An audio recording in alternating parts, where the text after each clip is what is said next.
빌레몬서 1장 15절 말씀을 같이 봅니다. 아마 그가 잠시 떠나게 된 것은 너로 하여금 그를 영원히 두게 함이리니. 아멘. 오네시모는 로마의 감옥에서 바울을 만나 복음을 영접하고 예수 그리스도의 제자가 됐어요. 그러나 원래 오네시모라는 사람은 자기의 주인이었던 빌레몬의 집에서 큰 돈을 훔쳐서 도망을 친 노예였습니다.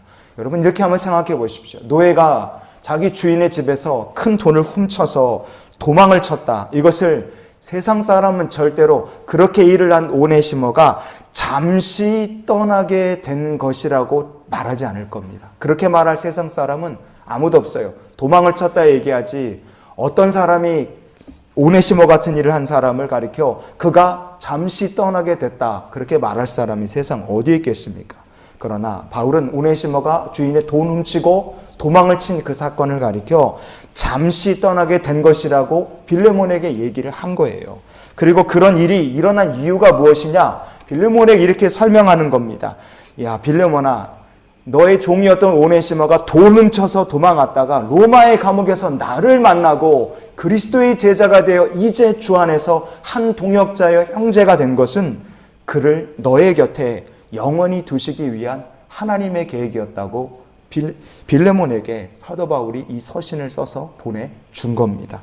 여러분, 하나님의 아가페 사랑으로 사는 사람은 무엇이 달라지느냐? 우리가 예수 믿었다 해서 외모가 천사같이 변하던가 우리의 삶의 형편이 한꺼번에 극적으로 바뀌거나 그러지는 않습니다. 그러나 한 가지 확실하게 예수를 믿기 전과 후로 사람이 완전히 바뀌는 것이 있어요. 그것은 예수님을 구주로 영접한 사람은 내 삶과 우리의 삶에 일어나는 모든 일들을 바라보는 영의 눈이 바뀌고 그래서 해석이 달라지는 줄 믿습니다.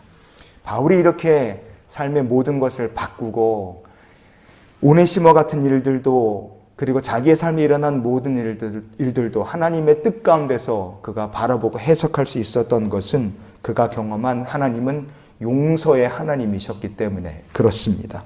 바울은 빌립보 교회에 보낸 편지에서 자기의 지난 날을 이렇게 이야기합니다. 빌립보서 3장 6절 말씀 우리 같이 보시겠습니다. 열심으로는 교회를 박해하고 율법의 의로는 흠이 없는 자라. 아멘. 사도 바울은요, 자기가 옛날에 열심으로 교회를 박해했던 사람이라 그렇게 자기를 부끄러운 과거잖아요. 그걸 고백합니다. 이 말씀에서 열심이라 이렇게 번역이 된 헬라어 본문이 제론이라는 말이에요. 이게 제론이라는 말이 좋은 뜻으로 말하면 열정을 가지고 열심을 낸다, 그런 의미가 됩니다. 그런데 이게 나쁜 쪽으로 해석이 되면 어떻게도 볼 수 있느냐? 질투심이나 시기심이나 미운 감정 때문에 열심히 몰두한다, 이런 의미로 해석이 돼요. 그래서 이 열심이라고 번역이 된 헬라어 제론이라는 말은요, 헬라어 사전을 찾아보면 파티 스트라이프, 그래서 분쟁, 당권 싸움, 권력 싸움, 이렇게도 해석이 됩니다. 사도 바울이 빌립보 교회 성도들에게 왜 이런 얘기를, 부끄러운 자기의 과거 얘기를 했겠습니까? 빌립보 교회 안에 예수님을 향한 열심이 있어요. 그런데 자기들끼리 서로 다투고 있고 싸우고 있고 분쟁하고 있는 사람들이 있었기 때문에 그렇습니다. 빌립보서 4장 2절 말씀 보시면 이렇게 돼 있죠. 내가 유오디아를 권하고 순두개를 권하노니 주 안에서 같은 마음을 품으라 그랬어요. 여러분, 이 말씀은요, 빌립보 교회의 두 기둥 같은 리더였던 유오디아와 순두개라는 두 여자분이 서로 마음이 맞지 않았어요. 교회 안에서 대립하고 있었습니다. 예전에 사도 바울이 예수 믿는 주의 백성들을 향한 분노와 시기와 미움 가지고 열심을 다해 교회를 박해했던 것처럼 서로를 향한 좋지 않은 감정으로 분쟁하고 있었어요. 그런데 주님은 미워했느냐? 아니에요. 주님은 사랑하는데 그렇게 교회 안에서 두 지도자들이 부딪히고 있었습니다. 사도 바울이 그 소식을 듣고 예전에 자기가 했던 부끄러운 과거를 떠올린 거예요. 나도 지난날에 어리석게 미움과 나쁜 감정 가지고 열심내어 교회와 주의 백성들을 박해한 적이 있었습니다. 하지만 우리에게는 누가 계시느냐? 용서의 주님이 계십니다. 그 얘기를 하는 거예요. 그래서 사도 바울이 얘기합니다. 주께서 가까이 계시느니라. 주께서 가까이 계신다 그래요. 우리에게 능력을 주시는 자 안에서 우리가 모든 것을 할 수 있다. 그게 뭡니까? 지금 서로 주님은 사랑하지만 옆에 있는 유오디아 순두개 꼴보기 싫어서 미워하고 감정으로 지금 분쟁하고 있는 여러분끼리도 얼마든지 화해하는 것이 우리에게 능력을 주시는 분 안에서 가능하다고 얘기를 하는 겁니다. 여러분, 바울이 교회를 열심히 박해했던 게 지난날의 과오고 평생의 무거운 짐이었어요. 그런데 어느 순간 보니까 사도 바울의 인생에서 교회를 열심으로 박해했던 자라는 이 오명 타이틀을 사도 바울은 다 벗어버리고 그가 자유함을 얻습니다. 어떻게 그럴 수 있었어요? 그가 만난 예수님이 용서의 하나님이셨기 때문에 그렇습니다. 누가복음 23장의 34절 말씀을 오늘 말씀의 결론으로 같이 보겠습니다. 이에 예수께서 이르시되 아버지 저들을 사하여 주옵소서 자기들이 하는 것을 알지 못함이니이다 하시더라. 아멘. 십자가에 달리신 주님은요, 자기를 저주하고 모욕하고 때리고 심지어 주의 옷을 제비 뽑아 나누던 사람들까지도 그들을 위해서 하나님 아버지께 주님 기도하셨어요. 아버지 저들을 사하여 주시옵소서.